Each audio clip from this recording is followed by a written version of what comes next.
સતકેવલ Vidya Mandir Sarsa. Myself, Sajan Kumar Prajapati from Satkeval Vidya Mandir, class 12 science, subject physics, unit number 6, topic છે example part number 1. મિત્રો, આપણે chapter number 6ની થિયરીની વિશે વાત કરી ચૂક્યા છે. હવે આજે એ થિયરીનો ઉપયોગ કરી આજે કેટલાક એક્ઝામ્પલ વિશે ચર્ચા કરવાની છે. ધ્યાનથી જોજો. તો એક્ઝામ્પલની શરૂઆત કરીએ એના પહેલાં તમે બધાને માઇન્ડમાં દરેક થિયરીની રિલેટેડ સૂત્રો તેમજ તેની વ્યાખ્યાઓ તમને યાદ હોવી જોઈએ.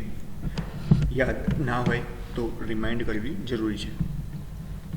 તો ચાલો આજના ટોપિકની આજના સેશનમાં શરૂઆત કરીએ. આપણને પ્રશ્ન આપેલો છે કે નીચેની આકૃતિઓ, આપણને નીચે આકૃતિ આપી છે એથી લઈને એફ સુધી. તમે જોઈ શકો છો કે એ, બી, સી, ડી, ઈ અને એફ સુધી આપણને આકૃતિ આપી છે. હવે આ આકૃતિનું દ્વારા વર્ણવેલ પરિસ્થિતિઓમાં પ્રેરિત વિદ્યુત પ્રવાહની દિશા કઈ છે એ આપણે અહીંયા બતાવવાની છે. કે આપણે આકૃતિ પરથી બતાવવી પડશે કે વિદ્યુત મળતું પ્રેરિત વિદ્યુત પ્રવાહની દિશા કઈ દિશામાં હોવું જોઈએ. તો આપણે પહેલી આકૃતિમાં જોઈ શકીએ છીએ કે આપણને અહીંયા આગળ પહેલી આકૃતિ અંદર લેન્સના નિયમ મુજબ આપણને અહીંયા આગળ એક પરિપથ રચના આપેલી છે, જે આપણે અગાઉ કેટલાક ફેરાડેના પ્રયોગમાં પણ જોયું છે. હવે આપણે અહીંયા પ્રેરિત EMF દિશા લાવી છે. હવે તમે અહીંયા જોઈ શકો છો કે આપણને અહીંયા આગળ કયા મુજબ કે લેન્સનો નિયમ આપણને એવું કહે છે કે ક્યુ તરફનો છેડો જે છે, એટલે કે આ છેડો જે છે એ દક્ષિણ એસ ધ્રુવ તરીકે વર્તશે. તેમજ ચુંબક તરફથી કૂંચાણને જોતા તેમાં વિષમગળ દિશામાં પ્રવાહ વહે છે. એટલે કે ચુંબકની વાત કરીએ તો ચુંબકનો છેડો કયો છે? ચુંબકનો છેડો આપણે વાત કરીશું તો ચુંબક તરફથી કૂંચાણ જોવામાં આવે તો એ પ્રવાહ આપણને વિષમગળી દિશામાં જોવા મળે છે. તેથી પ્રવાહ અહીંયા વહેતો પ્રવાહ જે છે એ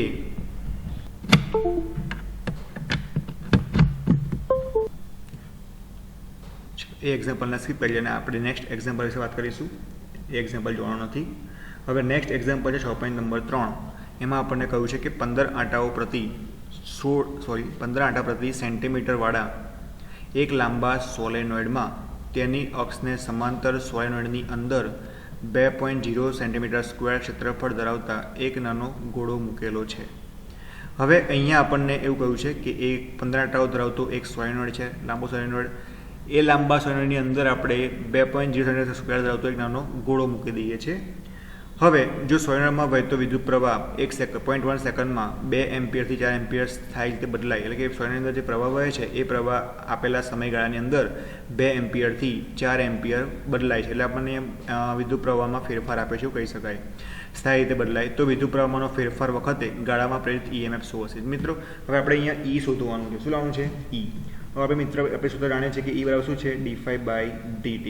હવે E બરાબર dϕ/dt છે. હવે આપણી પાસે ϕ તો છે નહીં, તો ϕ પછી શું લાવવું પડશે? આપણે B.A જાણીએ છીએ કે ϕ બરાબર B.A બરાબર છે. હવે B.A એટલે B.A લાવવા આપણને B આપેલો હોવો જોઈએ, આપણને A આપેલો હોવો જોઈએ. તો પહેલાં આપણે B છે નથી તો B શોધવું પડશે. તો આપણે જાણીએ છીએ કે B બરાબર શું સૂત્ર મળે? તો B બરાબર μ0n × I. સોલેનોઇડ માટે સૂત્ર શું છે? B બરાબર μ0n × I. આ રીતે વિચારતા આપણને એક્ઝામ્પલ્સ ઇઝીલી આપણે એને કાઉન્ટ કરીને ગણી શકીએ. એટલે તમને ખબર હોવી જોઈએ કે મારે અહીંયા પ્રેરિત EMF લાવવું છે તો EMF સૂત્ર શું છે? dϕ/dt. એમાં dϕ એટલે ફાઈ લાવો, ફાઈ એટલે ફ્લક્સ. ફ્લક્સ આપણને આપ્યું છે નથી આપ્યું તો ફ્લક્સ લાવવું પડશે. આપણે જાણીએ છીએ ફ્લક્સ ફાઈ બરાબર શું આવે? B.A. ચલો B.A મૂકી દીધું, પણ આપણી પાસે B તો છે નહીં તો B લાવવો પડશે. તો આપણે જાણીએ છીએ B બરાબર શું છે? μ0 × NI છે. બરાબર છે. તો આ રીતે આપણે સ્ટેપ બાય સ્ટેપ ઊંધું વિચારીશું તો આપણને ઇઝીલી એક્ઝામ્પલ સોલ્વ કરી શકીશું. ચલો, એટલે પહેલા પ્રશ્ન આપણે એવો છે કે આપણને જે વસ્તુ આપણને આપી છે અને આપણે એક પર ક્લિક કરીશું. ચલો, આપણને શું કહ્યું છે પહેલાં તો કે 12 આંટાઓ પ્રતિ સેન્ટીમીટર. અમે ત્યાં આપણને સેન્ટીમીટરમાં આપ્યું છે અને બીજા બધા એમ્પિયરમાં આપેલા છે. બરાબર છે. તો આપણે મીટરમાં ફેરવી દઈશું. હવે 15 આંટાઓ પ્રતિ સેન્ટીમીટર વાળા એક લાંબા સોલેનોઇડમાં તેની અક્ષને સમાંતર. હવે આપણને જે સોલેનોઇડ છે એના 15 આંટાઓ આપ્યા છે. સોલેનોઇડની એકમ લંબાઈ દીઠ આંટાઓની સંખ્યા શોધવી હોય તો શું કરવું પડે કે સોલેનોઇડની એકમ લંબાઈ દીઠ આંટાઓની સંખ્યા સ્મોલ n બરાબર કેટલા છે? 15 આંટાઓ પર સેન્ટીમીટર. તો સેન્ટીમીટરથી મીટર ફેર કેટલા મળશે? 1500 મળશે. બરાબર. 1 સેન્ટીમીટર -2 મીટર. તો આપણને કેટલા મળશે? 1500 જોવા મળે છે. હવે બીજું આપણને શું આપ્યું છે? અહીંયા આગળ આપણને આપ્યું છે ક્ષેત્રફળ. તો લખીશું ક્ષેત્રફળ A બરાબર કેટલું આપ્યું છે? તો આપણને અહીંયા ક્ષેત્રફળ એ આપ્યું છે 2.0 સેન્ટીમીટર સ્ક્વેર. તો ક્ષેત્રફળ લખીશું એ બરાબર 2.0 સેન્ટીમીટર સ્ક્વેર લખીએ છીએ, રાઈટ. ચલો આગળ જઈએ.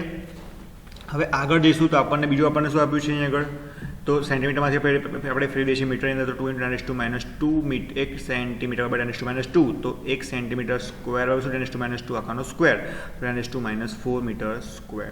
હવે આપણને બે પ્રવાહ આપ્યા છે, એક આપ્યા છે 2 અને બીજા આપ્યા છે 4, એટલે આને આપી દઈએ I1 અને આપી દઈએ I2. તો I1 બરાબર 2 એમ્પિયર, I2 બરાબર 4 એમ્પિયર. તો પ્રવાહ સાથે ફેરફાર DI કેટલો, તો I2 - I1 એટલે કે 4 - 2 તો કેટલા મળશે, 2 એમ્પિયર જોવા મળશે. અને આ દરમિયાન મળતો સમયગાળાનો ફેરફાર કેટલો છે, 0.1 સેકન્ડ. લખીશું dt બરાબર 0.1 સેકન્ડ.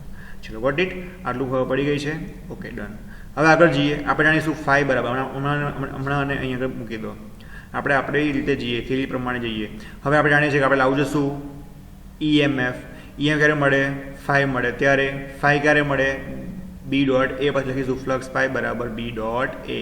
એ તો છે પણ B છે નહીં. તો આપણે જાણીએ છીએ કે સોલેનોઇડમાંથી ઉદ્ભવતું ચુંબકીય ક્ષેત્રનું મૂલ્ય B બરાબર શું આવે, μ0n × I. ચલો તો B ની વેલ્યુ આપણે x માં મૂકી દઈએ તો ફાઈ શું મળશે, μ0ni × A. ચલો ગોટ ઇટ. અહીં સુધી આઈડિયા આવી ગયો છે. Okay, μ0ni × A. ચલો E બરાબર શું છે, -dφ/dt સૂત્ર છે. તો -d/dt મને ફાઈની કિંમત આપણને આગળ મળી હતી, કઈ મળી હતી, μ0ni A. એને આપણે અહીંયા આગળ રિપ્લેસ કરી દઈએ. ચલો મૂકી દઈશું μ0ni × A. તો E બરાબર -μ0 બ લઈ દઈએ, કોમન વેલ્યુ જે છે n બર આવી ગયો, A બર આવી ગયો, બાકી શું રહ્યું, di/dt. હવે જો મારી પાસે આગળ di/dt છે ના, મારી પાસે di છે, મારી પાસે dt અલગ અલગ છે. શું કરો, di/dt સુધી કાઢીશું તો di/dt શું મળશે, 20 એમ્પિયર પર સેકન્ડ. ચલો આ સમીકરણ વેલ્યુ આપણે મૂકી દઈ શકીએ છીએ. ઓકે, હવે આપેલા આ જે નવું સમીકરણ મળ્યું એમાં બધી જ વેલ્યુ આપણે અંદર મૂકી દઈશું. તો ચલો મૂકી દઈએ કે E બરાબર -dφ/dt સમીકરણ પરથી આપણે શું મળ્યું, -μ0na di/dt. હવે આમાં ઋણ ચિહ્ન જે છે આપણે અવગણવાનું છે, બરાબર. તો E બરાબર શું લખીશું, μ0 શું આવશે, 4π × 10⁻⁷ ગુણ્યા n આપણને મળ્યા છે 1500, A આપણને આપ્યા છે 2 × 10⁻⁴, અને di/dt આપણને કેટલા મળ્યા છે, 20 જોવા મળ્યા છે. તો આપણને આન્સર કેટલો મળશે, 7.5 × 10⁻⁶ વોલ્ટ જોવા મળે છે. તો આ રીતે આપણે અહીંયા સુધી શકીએ છીએ ને. ઇઝી આમ લાગે શું કે બધું બહુ શોધવાનું છે, પરંતુ છે એકદમ ઇઝી, કારણ કે આપણે આપણી મેથડ જે છે યાદ કરવાની એ થોડી સુધારવી પડશે, સ્માર્ટો કરવું પડશે. ચલો ફરી એકવાર EMF શોધવું હતું. E બરાબર dφ/dt આપણે જાણીએ છીએ, dφ/dt માં ફાઈ આપણી પાસે છે નહીં, ફાઈ શોધવું પડે એટલે ફાઈ આપણે જાણીએ છીએ કે ફાઈ બરાબર B ડોટ A મૂકી શકાય. તો B ડોટ A મૂકીશું, પરંતુ આપણી પાસે B છે નહીં, તો B શોધવું પડશે. તો સોલેનોઇડ માટે મળતું ચુંબકીય ક્ષેત્રનું મૂલ્ય B શું લખી શકાય, μ0n × I. એમાંથી B મળી જાય. બસ આ બધાને સ્ટેપ બાય સ્ટેપ લખતા જાઓ એટલે આપણને મળતું જે ફાઈનલ સમીકરણ જે છે એમાં બધી વેલ્યુ મૂકી શકીએ એટલે આપણને આન્સર શું મળશે એનો, 7.5. હવે EMF છે એનો એકમ શું આવે, વોલ્ટ આવે. શું આવે, વોલ્ટ એકમ આવે. યાદ રાખવાનું છે. ચલો ગોટ ઇટ. ઇઝી એક્ઝામ્પલ છે, આવડે કે ના આવડે, બરાબર છે. ચલો આગળ જઈએ. આના જેવા જ સેમ એક્ઝામ્પલ ઉપર તમારે એનો હોમવર્કમાં કરવાનું છે. તો નોટ ડાઉન કરો રકમને. ચલો જ્યાં તમને અંદર આપેલી રકમની અંદર તમને આપ્યા છે 15 આંટાઓ, ત્યાં કરી દઈશું 25 આંટાઓ. પછી ક્ષેત્રફળ જે આપ્યું છે 2.0 એની જગ્યાએ કરવાનું છે 4.0 સેન્ટીમીટર સ્ક્વેર.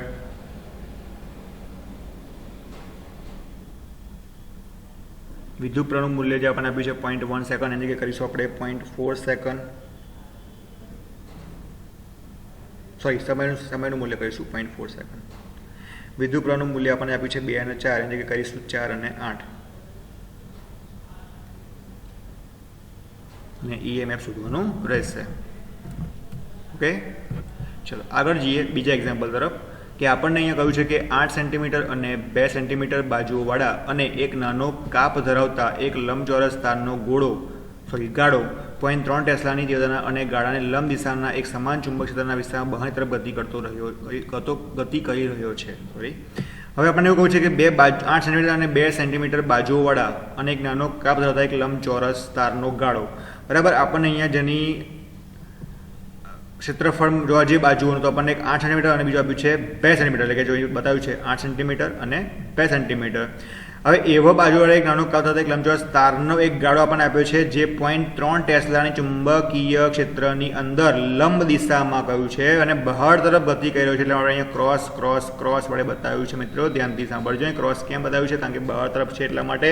જો ગાળાનો વેગ, હવે આ જે ગાળો છે એનો વેગ જો 1 સેન્ટીમીટર પર સેકન્ડ હોય તો નંબર 1 કે લાંબી બાજુને, નંબર 2 ગાળાની ટૂંકી બાજુને, લાંબી બાજુને એટલે કે આ ટૂંકી બાજુ એટલે કે આ લંબ દિશા તરફનો હોય તો આ કાપા છેડા વચ્ચે ઉત્પન્ન થતું EMF કેટલું હશે અને પ્રત્યેક કિસ્સામાં પ્રેરિત વોલ્ટેજ કેટલા સમય માટે લાગશે એ પણ શોધવાનું છે. એટલે આપણે અહીંયા ફરીથી EMF શોધવાનું છે. તો જે પણ આપણને આપ્યું છે આપણે લખી નાખીશું. તો આપણને આપ્યું છે લંબાઈ L બરાબર 8 સેન્ટીમીટર, બાજુની પહોળાઈ બરાબર 2 સેન્ટીમીટર. પછી આપણને આપ્યું છે ચુંબકીય ક્ષેત્ર, તો ચુંબકીય ક્ષેત્રનો સિમ્બોલ આવશે B, જે આપણને B બરાબર આપ્યું છે 0.3 ટેસ્લા. આગળ જઈએ તો આપણને અહીં આપી છે લૂપનો વેગ, તો લખીશું લૂપનો વેગ V બરાબર 10⁻² મીટર પર સેકન્ડ. આગળ જઈએ તો આપણને આપ્યું છે લૂપનું ક્ષેત્રફળ, લખીશું લૂપનું ક્ષેત્રફળ લખીશું A બરાબર શું આપ્યું છે લંબાઈ, તો ક્ષેત્રફળ શું આવે લંબાઈ ગુણ્યા પહોળાઈ આપેલા મુજબ, તો 8 × 2 × 10⁻⁴ મીટર સ્ક્વેર.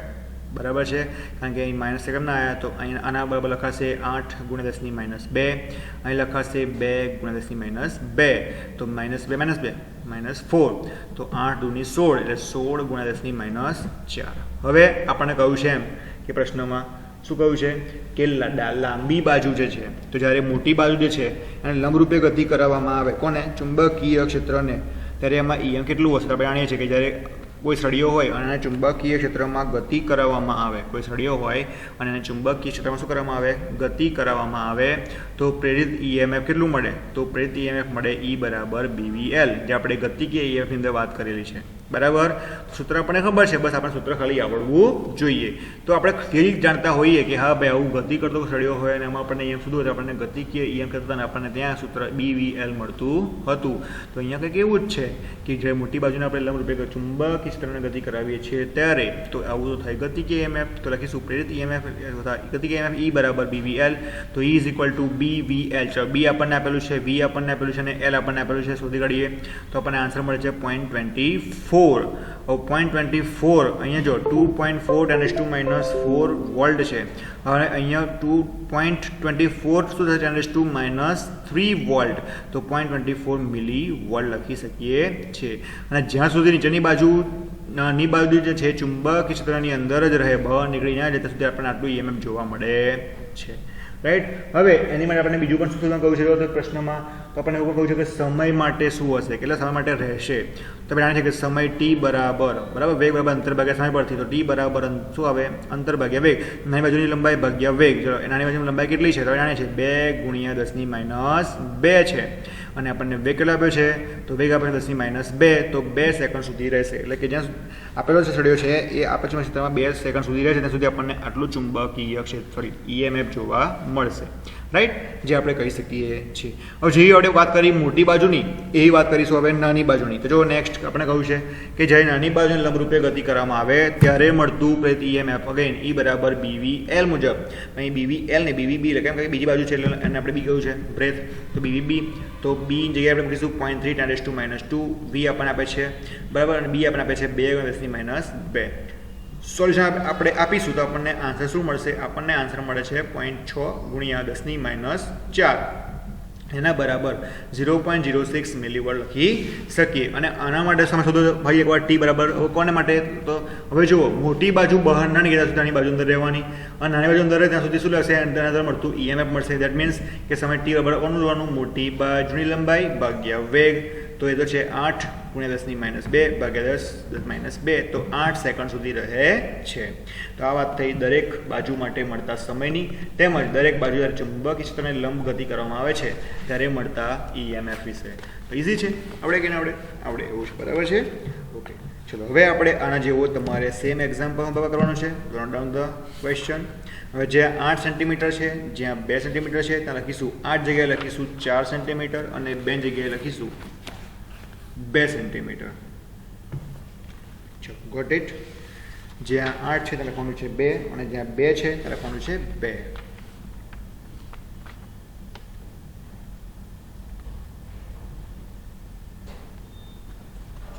આગળ વાત કરીએ. જ્યાં 0.3 ટેસ્લા ચુંબકીય ક્ષેત્ર આપે છે ત્યાં લખીશું 0.5 ટેસ્લા. જ્યાં 0.3 ટેસ્લા છે ત્યાં કરીશું 0.5 ટેસ્લા. વેગ જ્યાં આપણને 1 આપ્યો છે ત્યાં કરીશું 2 અને બીજું બધું સેમ એઝ રાખવાનું છે.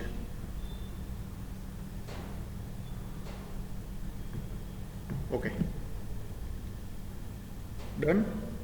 ચલો આગળ એક બીજા એક્ઝામ્પલ તરફ જઈએ કે આપણને કહ્યું છે કે એક 1.0 મીટર લાંબા ધાતુના સળિયાને લંબ અને તેના કોઈ છેડામાંથી પસાર થતી અક્ષને અનુલક્ષીને, એટલે કે જે સળિયો છે એ સળિયાને લંબ કાં તો કોઈ એક છેડાથી પસાર થતી અક્ષ હોય એ અક્ષને અનુલક્ષીને 400 રેડિયન પર સેકન્ડની કોણીય આવૃત્તિ સાથે પરિભ્રમણ કરાવવામાં આવે છે. કે એની અક્ષ જે છે બરાબર એને લંબ અથવા છેડાથી પસાર થતી અક્ષને અનુલક્ષીને એને 400 જેટલી કોણીય આવૃત્તિ સાથે પરિભ્રમણ કરાવવામાં આવે છે. તો આ સળિયાનો બીજો છેડો એક વર્તુળાકાર ધાતુની રિંગ સાથે સંપર્કમાં છે અને જે સળિયો છે એનો બીજો છેડો ક્યાં છે? તે બીજી એક વર્તુળાકાર ધાતુની રિંગ છે એના સાથે સંપર્કમાં છે. તો અક્ષને સમાંતર, એટલે કે જે અક્ષની વાત આપણે કરીએ છીએ એ અક્ષને સમાંતર 0.5નું ટેસ્લાનું અચળ અને એક સમાન ચુંબકીય ક્ષેત્ર દરેક જગ્યાએ અસ્તિત્વ ધરાવે છે. એક ઉપરના ભાગ પર હોય કે નીચેના ભાગ પર હોય, સમાન ચુંબકીય ક્ષેત્ર ધરાવે છે. તો આ કેન્દ્ર સાથે આ રિંગ વચ્ચે ઉત્પન્ન EMFની ગણતરી કરો. તો આ જે સળિયો છે એનું કેન્દ્રની વાત કરીએ, અને કેન્દ્ર અને આ રિંગ જે છે એની વચ્ચે મળતું EMF કેટલું છે એ આપણે અહીંયા ફાઇન્ડ કરવાનું છે. ચલો ફરી એકવાર આપણને જે આપ્યું છે લખી નાખીએ અને આપણે થિયરીને સમજી આપણે એને અનુરૂપ કંઈક સૂત્ર મૂકીને શોધવાનો પ્રયત્ન કરીશું. જો આપણને આપી છે લંબાઈ, લખીશું L બરાબર 1 મીટર. પછી આપણને આપી છે કોણીય આવૃત્તિ, જેને શું કહેવાય? ઓમેગા, લખીશું ઓમેગા બરાબર 400 રેડિયન પર સેકન્ડ. ત્યારબાદ આપણને આગળ આપ્યું છે ચુંબકીય ક્ષેત્ર, લખીશું B બરાબર 0.5 ટેસ્લા.